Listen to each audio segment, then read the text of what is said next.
Well, this is beautiful Townsville, smack bang in the middle of far north Queensland. Now, the Barrier Reef runs just behind these islands out here. As we know, Cyclone Yassi came through here not that long ago and things are quite back to normal on the land here. I'd be interested to know just what effects cyclones have on our reef system out wider there. So I'm going to catch up with Andrew Tobin from James Cook University and see how things are travelling out on the reef. Naturally, my first question is about the impact on the fish. The coral trout, which is a mainstay at least of the commercial reef line fishery, is pretty much, I wouldn't say all but disappeared. They're still present on the reef, but they're a lot harder to catch than they ever were. Other species like red-throat emperor actually become more active and the catch rates increase.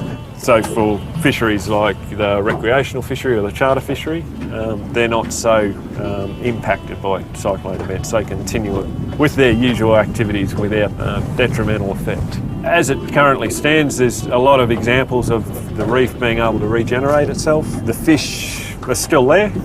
For the case of coral trout, they're more difficult to catch. For others, they show no change. So things will recover. The hardest thing to know is estimate how long that recovery will take. Have there been any effects that we can see from above the water, any different effects from the cyclone?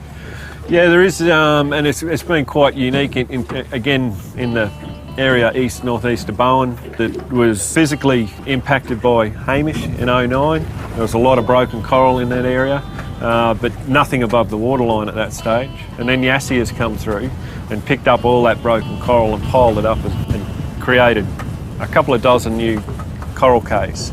So cays on reefs that have never seen cays before. Wow. And the first fishermen that were back out into that area after Yassi went through were quite shocked by that.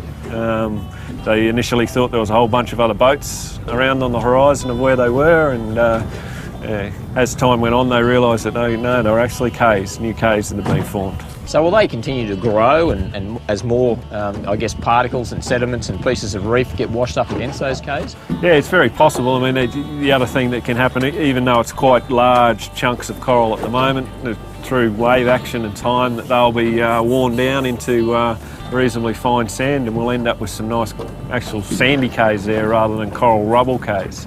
But yeah, time will tell.